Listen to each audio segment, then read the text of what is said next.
Assalamualaikum warahmatullahi wabarakatuh. Kita lanjutkan ya teman-teman untuk pembacaan PMK 168. Kemarin terakhir sampai di pasal 10. Kita akan lanjut ke pasal selanjutnya.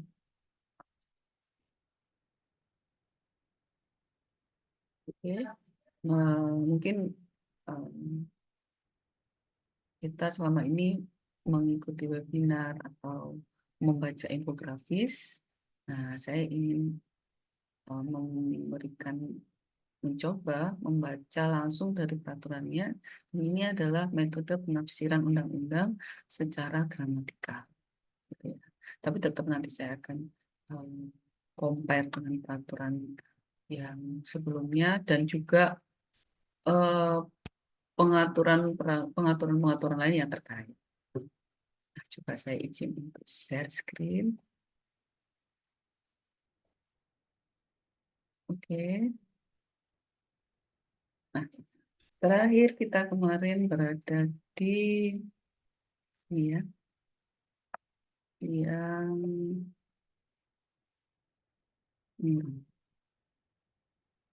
sekarang kita akan masuk ke peraturan Menteri Keuangannya di pasal 11. Nah, pasal 11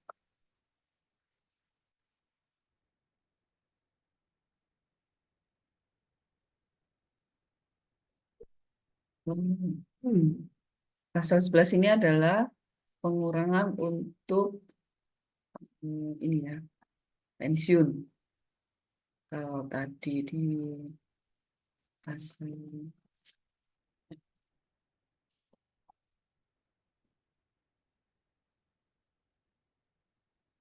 Nah, pasal 10 adalah pengurang untuk pegawai tetap, pasal 11 adalah pengurang untuk pensiun.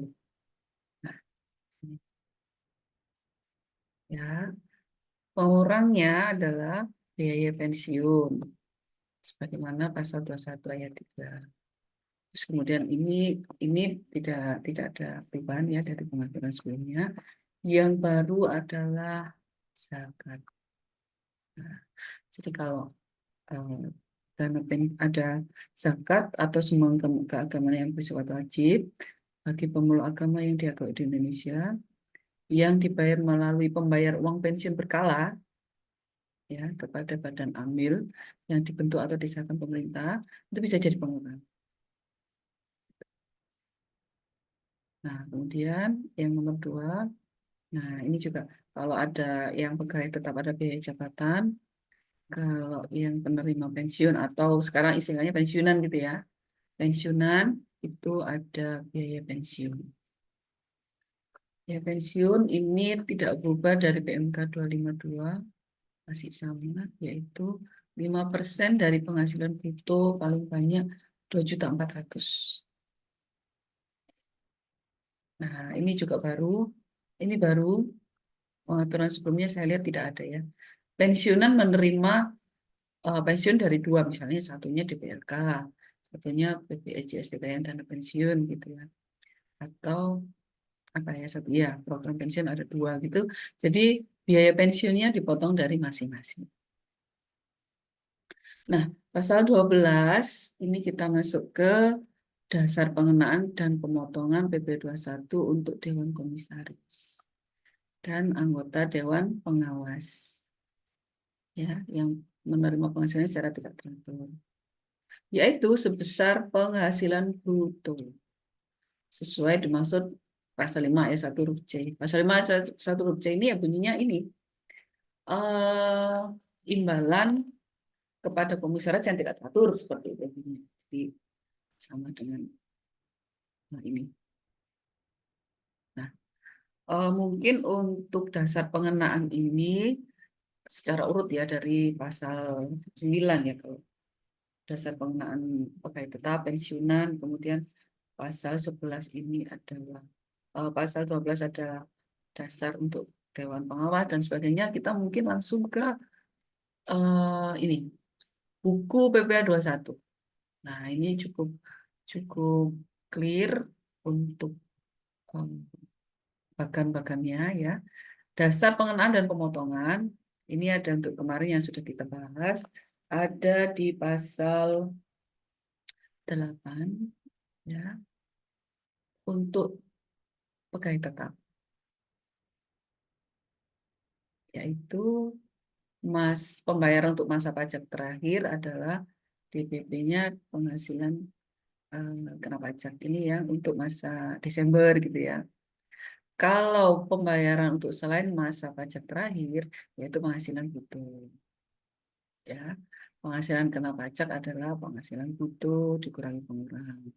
Namanya penghasilan itu. Penghasilan itu dikurangi PTKP, namanya penghasilan kena pajak. Itu ada di tahun pajak terakhir.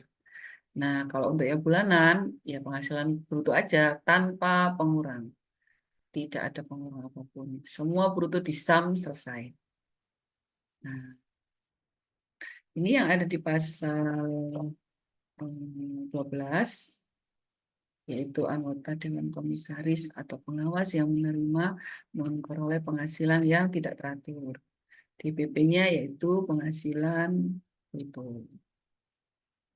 Nah, kalau pegawai tidak tetap, nanti kita masih ini ya, masih apa? Ada di pasal selanjutnya. Jadi kita kembali lagi. Jadi ini ya, anggota Dewan Komisaris, DPP-nya adalah penghasilan bruto, ada di pasal 12. Ya. Terus kemudian yang di pasal 12 ayat 2 yaitu dasar pemotongan untuk pegawai tidak tetap.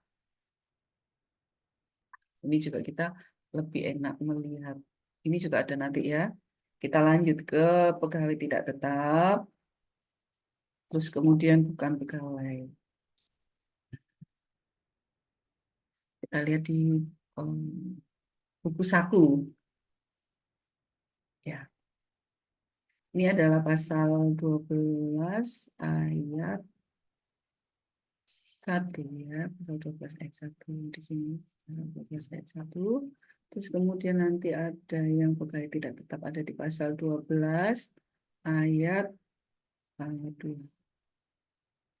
Terus kemudian yang bukan pegawai ada di pasal 12 ayat 3.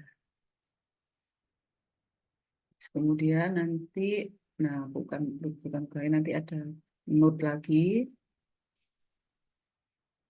Nanti ada peserta kegiatan.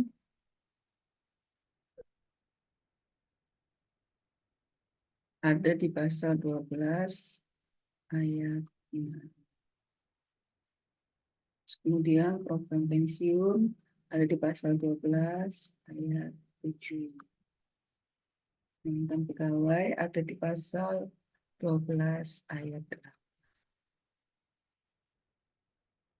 Oke.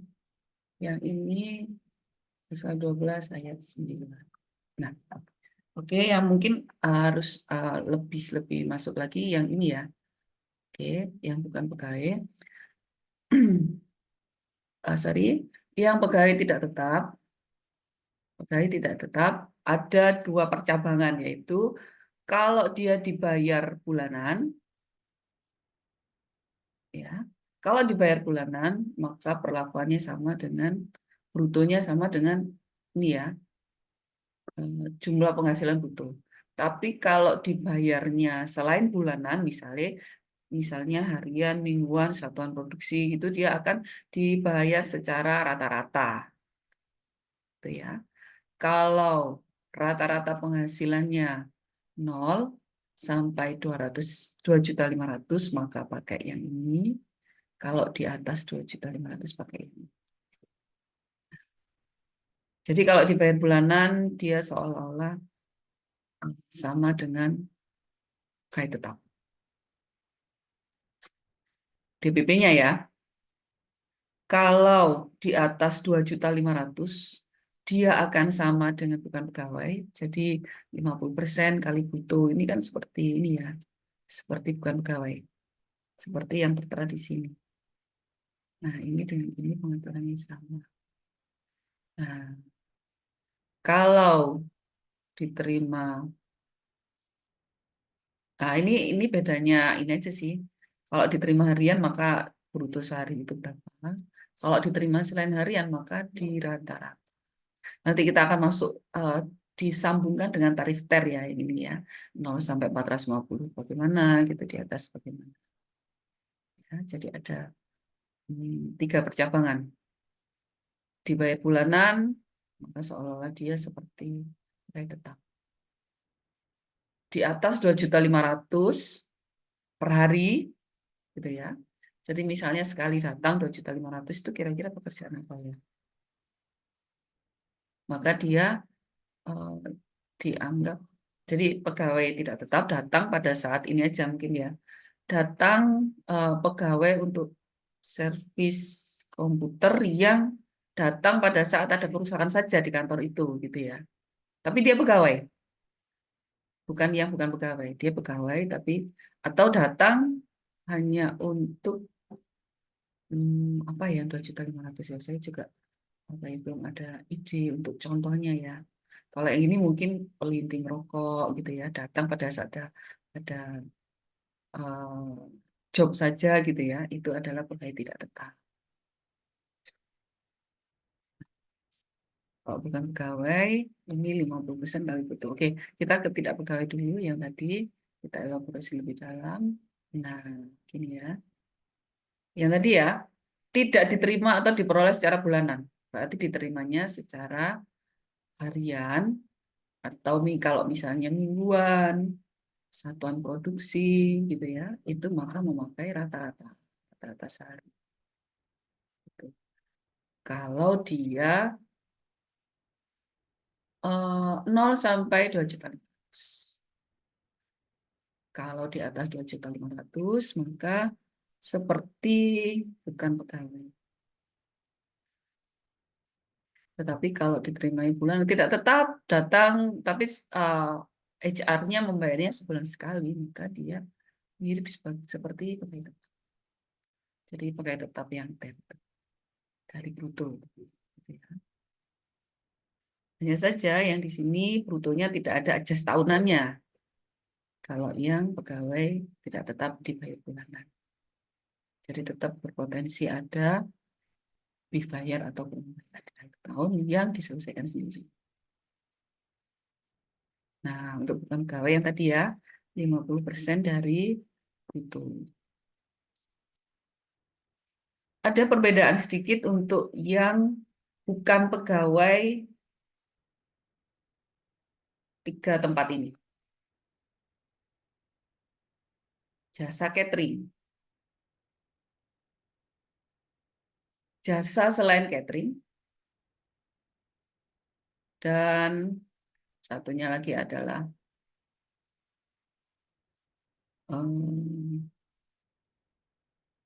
jasa catering, penghasilan bruto untuk pegawai. Oke, jasa catering ini adalah seluruh jumlah penghasilan. Ya, jadi dia tidak peduli dia ada pegawai, tidak bisa dipisah ya kalau jasa catering. Misalnya ada pegawai, ada bahan baku, terus kemudian dia disukon, itu tidak menjadi isu. Terserah mau diapakan, yang penting perusahaan membayar berapa, itu yang dipotong. BPA 21 untuk jasa catering. Ya. Seluruh jumlah penghasilan dikali 50% dikali tarif pasar 17. Ini untuk catering. Tetapi untuk jasa selain catering, ya, seluruh jumlah penghasilan yang diterima oleh bukan pegawai dari pemotong pajak, nah tidak termasuk, misalnya ini dia punya karyawan, ya, atau mengadakan material jasa, atau disubkonkan, maka bisa dikurangi dulu untuk yang selain catering. Misalnya dia ada jasa perbaikan AC yang memperkerjakan suatu kantor gitu ya, satu kantor dia mempekerjakan 3 orang, terus mengisi freon, atau dia mensubkon mensubkon pada orang lain. Nah, ini bisa dikurangi dulu. Setelah net, baru dikali 50%, lalu dikali tarif.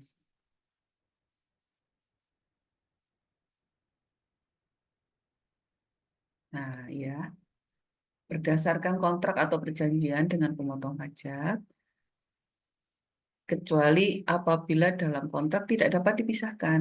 Nah, misalnya yang tadi itu tidak dapat dipisahkan, tidak ada pemisahan ya.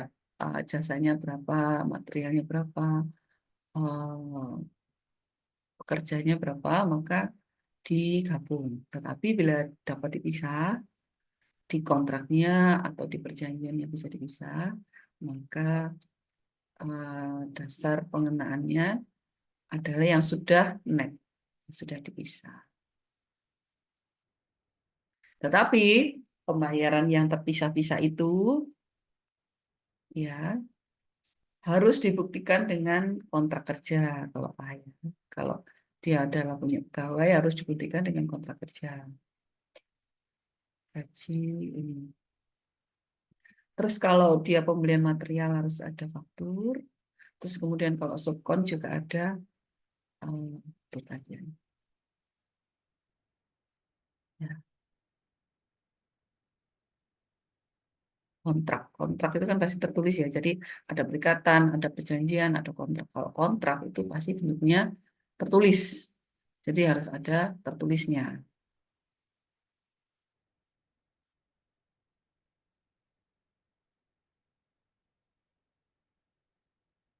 Nah, yang 6 ini untuk peserta kegiatan yaitu dari bruto langsung ya. Ini sepertinya tidak ada perubahan ya.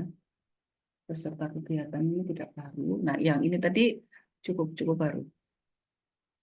Yang tentang JC Catering ini agak baru. Ini new. Yang dulu PMK 252 tidak ada pengaturan seperti ini.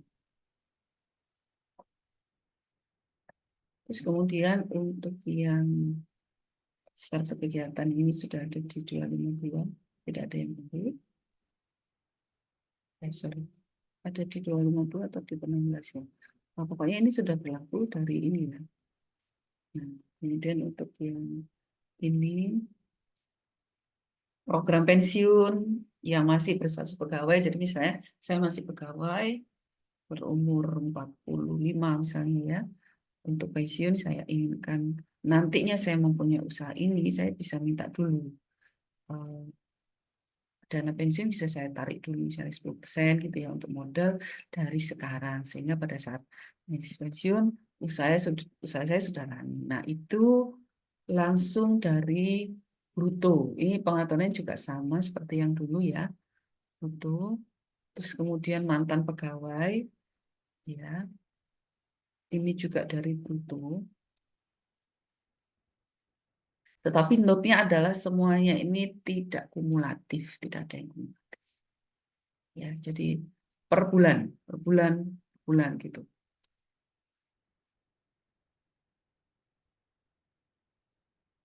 Nah, sekarang kita masuk di bab 5 yaitu tarif.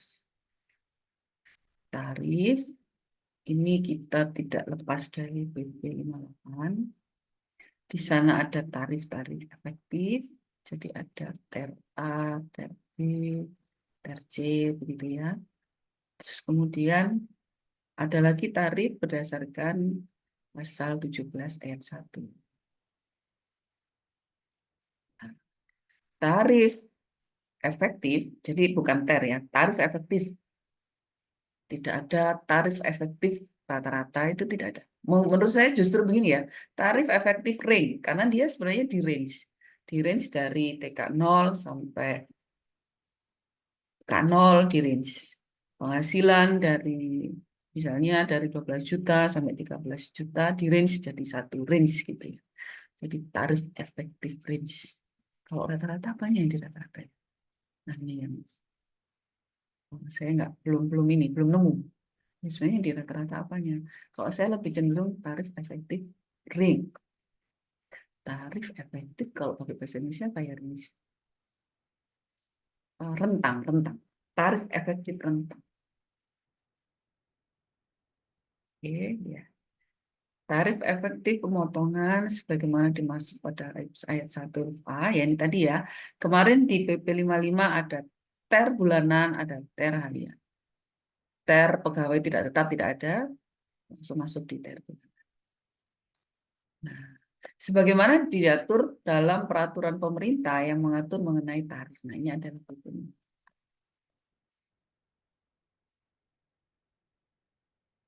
Tarif pemotongan pajak penghasilan pasal 21 berdasarkan tarif pasal 17 ayat 1 huruf A digunakan atas penghasilan dari pekerjaan, jasa, atau kegiatan wajib pajak.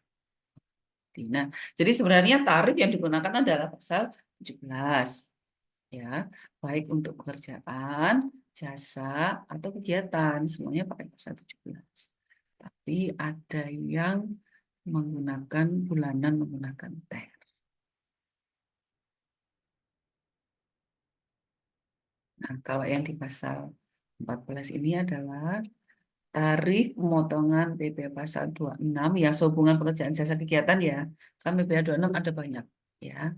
Adalah sebesar 20% final atau sesuai dengan P3B yang berlaku. Ini penerapan ketentuan persetujuan penghindaran pajak berganda sebagaimana dimaksud pada ayat 1 dilaksanakan sesuai peraturan perundang-undangan yang mengatur mengenai tata cara penerapan persetujuan penghindaran pajak berganda. Nah, ini juga tidak berubah ya. Rasanya ini dari yang dulu juga sudah ada ya. Dalam hal wajib pajak orang pribadi luar negeri berubah status menjadi wajib pajak orang pribadi luar negeri. Jadi awalnya WPLN ya, WPLN, terus kemudian time testnya sudah melampaui sehingga menjadi WPDN. Ya. Misalnya sudah tinggal di Indonesia selama 180, lebih dari 183 hari gitu ya. Maka pada saat awal-awal kan dia dipotong PPh pasal 26 ya. Setelah time test dia masuk ke BPDN. Nah, SPT tahunan kalau sudah BPDN kan setahun. Yang sudah dipotong sebagaimana di ini jadi ini akan jadi switch menjadi tidak baik dan dapat dikreditkan dalam SPT OP. Jadi PPh pasal 26 tapi bisa dikreditkan di SPT tahunan PPh orang pribadi karena dia switch dari WPLN ke WPDN dalam tahun itu. Nah, sekarang kita masuk ke bab 6, perhitungan pajak penghasilan pasal 21 atau 26 sehubungan dengan PJK. Nah, pajak penghasilan pasal 21 yang wajib dipotong bagi pegawai tetap sebagaimana dimaksud dalam pasal 3 ayat 1 huruf A dan pensiunan, bagi pegawai tetap dan pensiunan. Jadi gini ya, no option, tidak ada opsi, oh kita mau menggunakan per 16, tidak. Jadi ini adalah tata cara dan tata caranya ini wajib. Walaupun mungkin perhitungan menggunakan per 16 tiap masa bisa jadi lebih besar, tetapi tentu saja kalau per bulannya lebih besar, maka Desembernya jadi lebih kecil. Nah, mungkin STP bisa dikenakan atas ketidakpatuhan di bulan Desember itu. Ya, jadi sebaiknya memang kita beradaptasi dengan TER ini. Nanti tantangan atau kendalanya kita inventarisir ya, dan kita kelola, kita hadapi. Tetapi ini bukan pilihan. Jadi tetap lupakan per 16, masuklah ke PMK 168.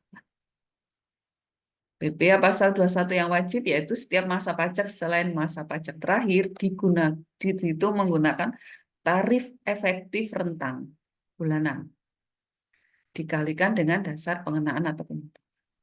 Jadi dikenakan dengan bruto bulan itu. gitu ya. Nanti kita akan lebih masuk ke dalam contoh perhitungan, jadi saya akan buat real hitungan dalam kehidupan nyata gitu ya. Mungkin seperti ini gitu. Ini kita secara umum saja yang di sini. Nanti akan lebih clear di contoh kasus. Ya, masa pajak selain masa pajak terakhir, pemotongannya menggunakan tarif TER dikalikan dengan DPP. Kalau untuk masa pajak terakhir, ya itu sebesar selisih terutang setahun dengan yang sudah dipotong berdasarkan TER. Nah, ini kan ada nih, masa pajak terakhir yaitu sebesar selisih antara pajak penghasilan pasal 21 yang terutang. Nah, ini dijelaskan di pasal 2. Pajak penghasilan pasal 21 yang terutang selama 1 tahun pajak.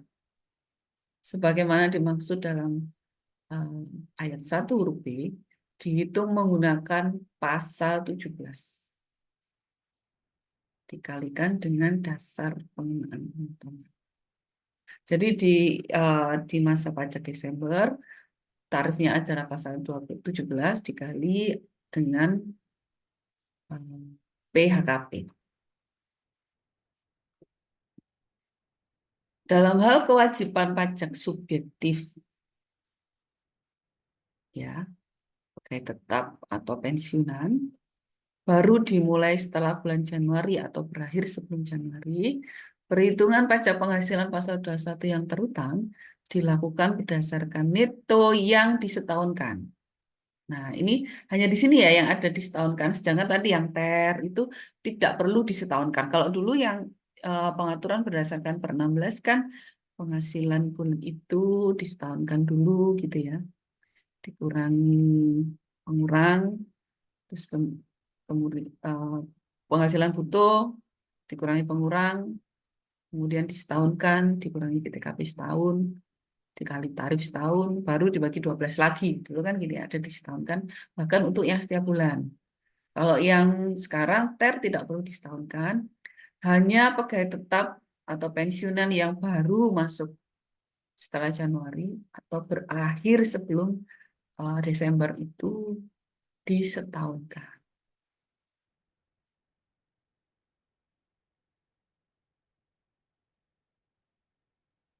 Nah, selanjutnya untuk pasal 16, pajak penghasilan pasal 21 yang wajib dipotong bagi anggota Dekom dan Dewas yang memperoleh penghasilan.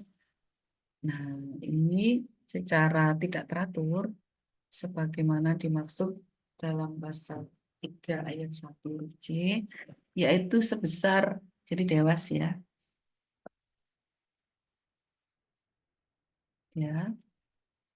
Dewan Komisaris, yaitu sebesar tarif efektif bulanan yang dikalikan dengan dasar pemotongan. Nah, bedanya dengan pegawai tetap tadi adalah tidak ada adjustment tahunan untuk yang Dewan Komisaris.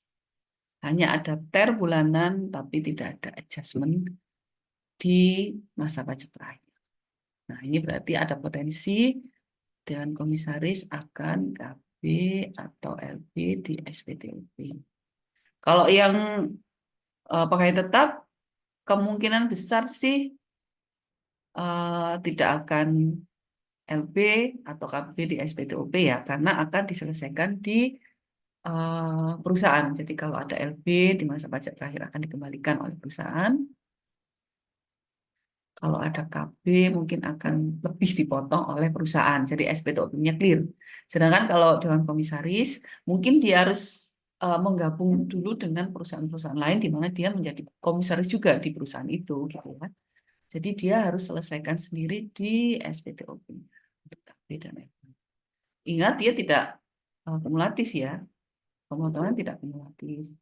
Dipotong setiap bulan tidak kumulatif, jadi bisa saja berpotensi akan kurang bayar di SPTUP. Jadi harus siap-siap. Kemudian untuk pegawai tidak tetap, ya, pegawai tidak tetap ini nanti akan diterbitkan 17.216 ya. Oh sorry, 6. 17.216 di setiap pemotongan. Ini. Nah, ini nanti kalau mau digabung dalam 1 tahun juga akan berpotensi ada LB atau KB di pegawai tingkat tetap ini ya. Karena tidak ada adjustment lagi di Desember.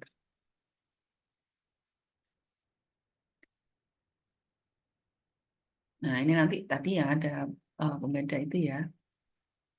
Jadi tarifnya bisa yang tarif harian, ada juga yang disamakan dengan pegawai tetap sehingga menggunakan TER, ada lagi yang 50% kali pasal 17 seperti yang ada di atas.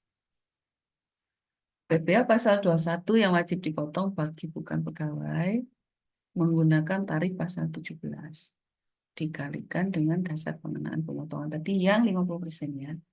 Jadi ini tarifnya pasal 17. Ini pasal 17 semua. Nanti di contoh kasus kita akan lebih mendalam. Jadi kalau di sini kan kita lompat-lompat ya. Jadi ada dasar pemotongan sendiri, gitu ya. Pertama ada jenis penghasilan, ada dasar penggunaan, ada tarif, gitu ya. Intinya pajak penghasilan ini yang di pasal ini mengawinkan DPP-nya adalah di pasal ini, tarifnya ini, gitu ya. Nah, sampai di sini saya tidak akan membahas ya untuk yang pejabat negara, PNS, dan anggota TNI. Mungkin kita membacanya katanya bisa, tetapi kebetulan saya tidak pernah secara real menjalankan perhitungan pemotongan PPh pasal 21 untuk PNS. Jadi ini di luar servis area, saya tidak berani coba-coba di hal yang tidak pernah saya eh, ini ya, tidak pernah saya kerjakan. Jadi untuk pasal 17 saya skip, 18 ya.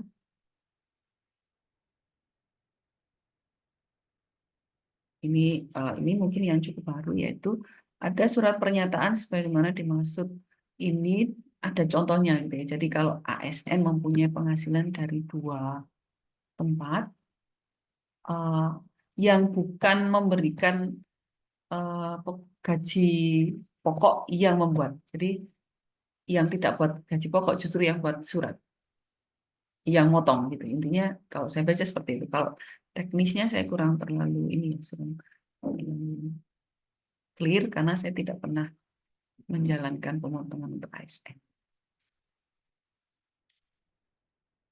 Nah, saat terutang pasal 19-nya adalah saat terutangnya PPh pasal 21 atau pasal 26, yaitu saat pembayaran atau terutangnya penghasilan yang bersangkutan, mana yang lebih dulu? Misalnya, di tanggal 5 bulan 1 saya membayar fee untuk konsultan pajak saya gitu ya. Maka tanggal 5 bulan 1 adalah saat terutang. Atau saat pembayaran atau saat terutangnya berarti kapan saya menjurnal. Kapan saya menjurnal beban konsultan misalnya begitu ya. Itu adalah saat terutangnya penghasilan. Mana yang lebih dulu? Kapan saya menjurnal atau kapan saya membayar? Oke. Yang B, pengalihan atau terutangnya penghasilan yang bersangkutan sesuai peristiwa yang terjadi lebih dulu untuk penggantian atau imbalan dalam bentuk natura. Ya, misalnya mobil gitu ya, mobil yang diberikan kepada karyawan. Kapan mobil itu diberikan kepada karyawan? Dan mungkin seharusnya ada ini ya, ada bukti tertulis kapan mobil ini menjadi haknya karyawan. Ya. Atau pada saat terutangnya, berarti pada saat saya mencatat adanya natura mobil ini untuk karyawan. Nah, kalau untuk yang fasilitas, saat berutangnya adalah kapan penyerahannya, hak atau bagian hak atas pemanfaat fasilitas itu oleh pemberi. Jadi kapan saya menyerahkan apartemen gitu ya untuk dihuni, ditinggali oleh karyawan. Itu adalah saat berutangnya PPh pasal 21 atas fasilitas. Ini saat berutangnya ya. Pemotongan pajak penghasilan pasal 21 sehubungan dengan pekerjaan, jasa, atau kegiatan dilakukan untuk setiap masa pajak. Nah, pemotongannya dilakukan paling lambat akhir bulan saat berutang. Pemotongan atas penggantian dan atas penggantian atau imbalan dalam bentuk natural dilakukan sesuai dengan ketentuan di PMK 66 berarti ya. Ini kita harus lihat PMK untuk saat pemotongan. Nah, pasal 20 yaitu pemotong wajib menghitung, memotong, menyetor, dan melapor PPh pasal 21 dan atau 26 sehubungan dengan PJK untuk setiap masa pajak. Setelah menghitung, memotong, menyetor, melapor, kemudian membuat bukti potong dan memberikan bukti potong tersebut kepada penerima. Ya. Jadi kalau 1721 ya berarti tahunan gitu, A1 gitu tahunan ya. Kalau 1721 6 gitu ya yang bukan pegawai atau tenaga ahli gitu berarti dia ada di setiap bulan, setiap kejadian. C. Membuat catatan. Nah, ini baru. Dan frasanya adalah wajib membuat catatan atau kertas kerja perhitungan PPh pasal 21. Jadi kalau dulu kan kita cuma ini ya, cuma SPT-nya aja, tetapi sekarang kertas kerjanya juga diminta, wajib.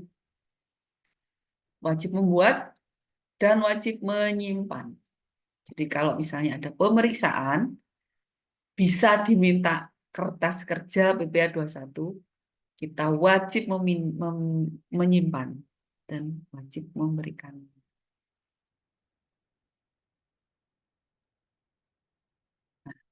Catatan atau kertas kerja menjadi dasar pelaporan PPh pasal 21.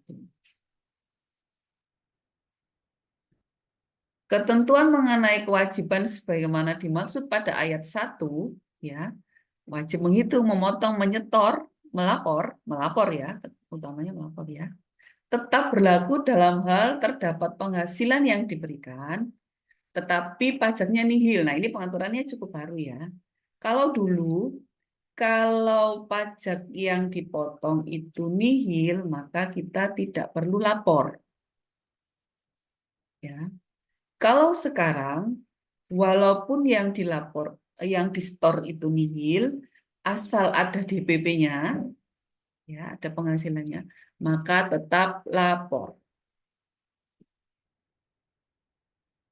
Nah, ini yang saya tidak kurang clear adalah dulu ada ketentuan untuk masa pajak terakhir kan wajib ini ya, wajib uh, lapor. Bagaimana dengan yang sekarang? Menurut saya sih tetap melapor ya, karena di masa pajak terakhir selain ini ya, selain bulanan kita juga ada tahunan gitu. Kecuali dalam 1 tahun itu full tidak ada ini ya. Jadi mungkin semuanya outsourcing gitu ya. Di 12 bulan itu tidak ada penghasilan yang diberikan kepada karyawan gitu. Tidak ada apapun yang dilaporkan, yang dipotong, tidak ada penghasilan gitu ya. Nah, ini debatable menurut saya mungkin bisa tidak perlu lapor di bulan 12. Kalau memang sepanjang tahun tidak pernah ada pemotongan untuk tidak pernah ada penghasilan tetap gitu ya. Kalau ada notaris maka ya memang setiap bulan ada penyetoran. dan pelaporan, misalnya ada pemotongan untuk notaris, gitu ya. Tetapi karena PPh 21 nanti akan luas, memang tidak ada pegawai ya, tidak ada pegawai tetap. Tetapi apa iya tidak ada yang jasa gitu ya, tidak ada kegiatan gitu. Belum sama sekali misalnya dia pegawai tetap ada outsourcing, oke. Yang lain bagaimana? Apa betul semua kita hanya bertransaksi dengan badan saja? Kalau memang itu terjadi, ya menurut saya di masa Desember bisa saja tidak perlu dilakukan pelaporan, tapi kita konservasi aja. Ini kan masih ada panjang ya, ada waktu 12 bulan untuk melihat seperti apa ritmenya. Juga nanti infonya akan ada perubahan form. Jadi kita tunggu untuk yang bulan Desember, masa pajak terakhir di bulan Desember ini ya. Apakah perusahaan tetap harus melapor walaupun ini. Tapi yang ini new, ini perhatian, tetap kita harus melapor walaupun setorannya nihil asal ada penghasilan.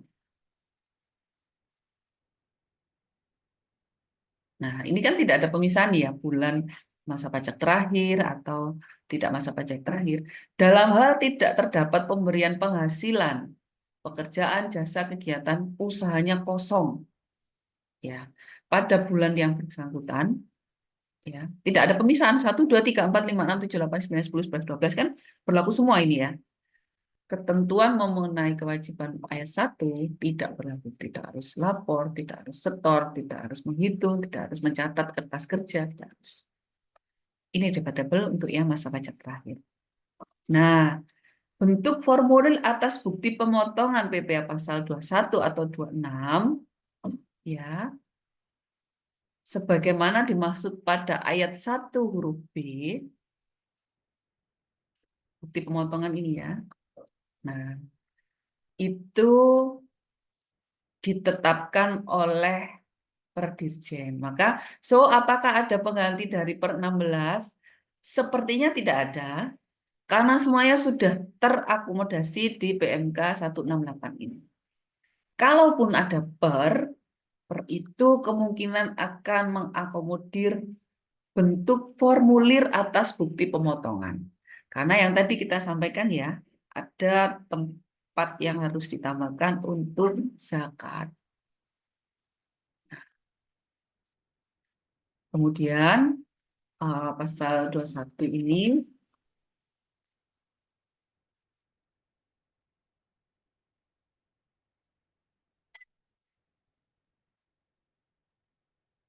ya, dalam hal jumlah pajak penghasilan PPh pasal 21 yang telah dipotong pada masa pajak selain masa pajak terakhir dalam tahun pajak yang bersangkutan lebih besar daripada pajak penghasilan 21 yang terutang ya. Jadi misalnya begini ya, bulan 1 sampai bulan November dipotong.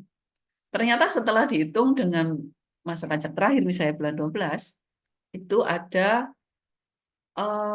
lebih, ada lebih. Oh, sudah dipotong bulan 1 sampai bulan 11 adalah 220 juta gitu ya PP-nya ya. Ternyata setelah dihitung 1 sampai 12 cuma perlu tahun itu membayar 12 juta. Lebih kan ya, sudah dipotong 20, ternyata seharusnya dalam setahun cuma membayar 12 juta. Ya. Maka terutama kelebihan pasal 21 yang telah dipotong wajib dikembalikan oleh pemotong kepada pegawai tetap dan pensiunan. Ya, beserta dengan pemberian bukti pemotongan pajak penghasilan paling pasal 21 paling lambat akhir bulan berikutnya. Ya, jadi kalau menurut saya pegawai tetap dan pensiunan SPTOP tidak akan mungkin LB. Ya, kalau penghasilannya hanya dari perusahaan ini ya, karena sudah di-adjust di perusahaan. Lain halnya dengan pegawai tidak tetap, gitu ya, bukan pegawai, komisaris, gitu ya. Itu masih dimungkinkan adanya KB dan LB di akhir tahun. Kalau yang pegawai tetap, maka dari perusahaan yang akan menyelesaikannya. Kalau misalnya ada lebih bayar, maka harus dikembalikan oleh perusahaan kepada pegawai tetap yang bersangkutan. ya, beserta dengan pemberian bukti potong. Nah, ini eh, yang kita biasanya kan mendapatkan bukti potong di bulan 3 gitu ya. Ini syaratnya adalah dikembalikan paling lambat akhir bulan berikutnya setelah masa pajak terakhir. Maka 31 Januari sudah harus mendapatkan bukti potong dan sudah harus mendapatkan pengembalian. Untuk yang LB ya. Kalau yang KB bagaimana? Nah, tidak diatur. Nggak tahu saya. Mungkin kita baca lebih lanjut. Apakah mungkin biasanya kita menerima bukti potong bisa tanggal 1 bulan 3, bisa tanggal 10 bulan 3 gitu ya. Untuk dilaporkan tanggal 31 bulan 3. Nah, ini kan yang diatur paling lambat akhir bulan berikutnya hanya kalau yang LB. Sedangkan kalau yang nggak LB, kita lihat lagi. Mungkin saya terlewat. Nah, tetapi kalau PPh-nya itu ditanggung pemerintah, kalau memang ada kelebihan, tidak ada pengembalian. Jadi bulan 1 sampai bulan 11 DTP ditanggung pemerintah. Bulan 12 ternyata dihitung lebih, masuk dikembalikan ke karyawan. Tidak mungkin. Tidak mungkin. Nah, sekarang pasal 21 ayat 3. Dalam pada suatu masa pajak terjadi kelebihan penyetoran pajak yang terutang, ya, oleh pemotong, kelebihan penyetoran tersebut dapat diperhitungkan. Jadi ini versi pemotong ya. Jadi kalau di SAM ternyata ada kelebihan gitu ya. Bisa melalui SPT-nya. Jadi dalam hal terdapat kelebihan penyetoran. Jadi kalau lebih store gitu ya.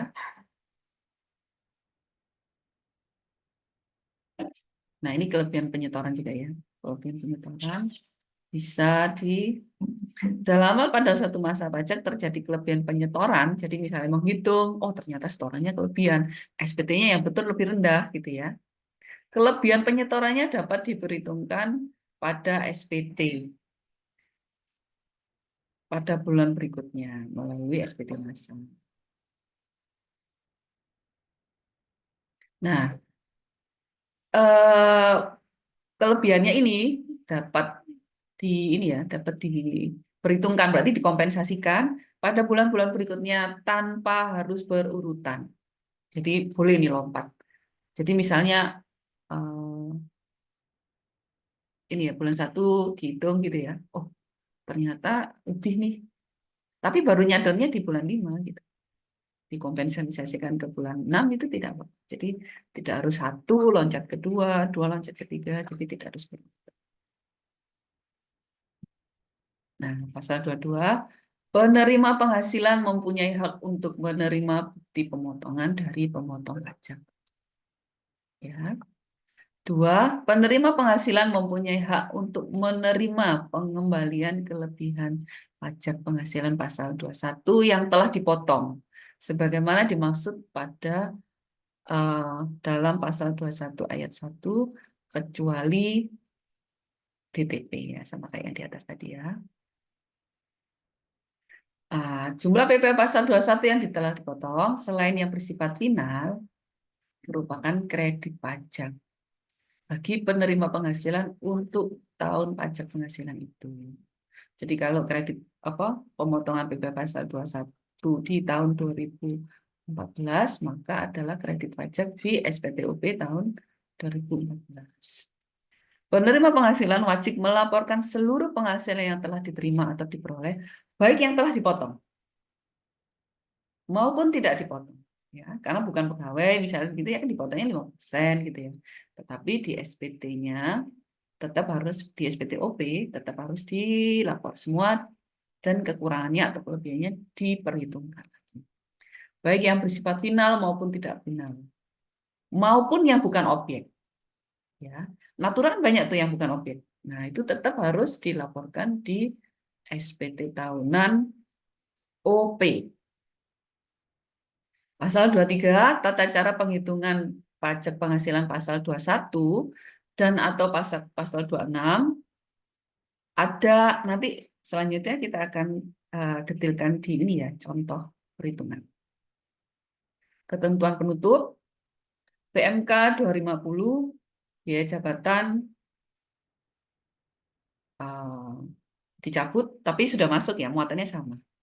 PMK 252 dicabut maka per 16 juga dicabut. komandannya dicabut, anak buahnya dicabut juga. Jadi lupakan per 16 karena dia sudah tidak berlaku. Terus PMK nomor 102 tentang pegawai harian mingguan juga dicabut. Nah, terus kemudian untuk ASN yang pasal 5 dan pasal 8 tentang tata cara pemotongan ini berarti yang tidak final ya karena ikutnya keter. Kalau yang final tetap. Nah, semua yang A, B, C, D tadi dicabut dan dinyatakan tidak benar. Tidak masalah karena semuanya materi yang dicabut semuanya sudah tertuang di PMK 168 ini. Peraturan Menteri ini mulai berlaku pada tanggal 1 Januari 2024. Oke, agar setiap orang mengetahui. Nah, selesai. Next, kita akan coba ke contoh kasus. Saya stop share. Oke, Assalamualaikum warahmatullahi wabarakatuh.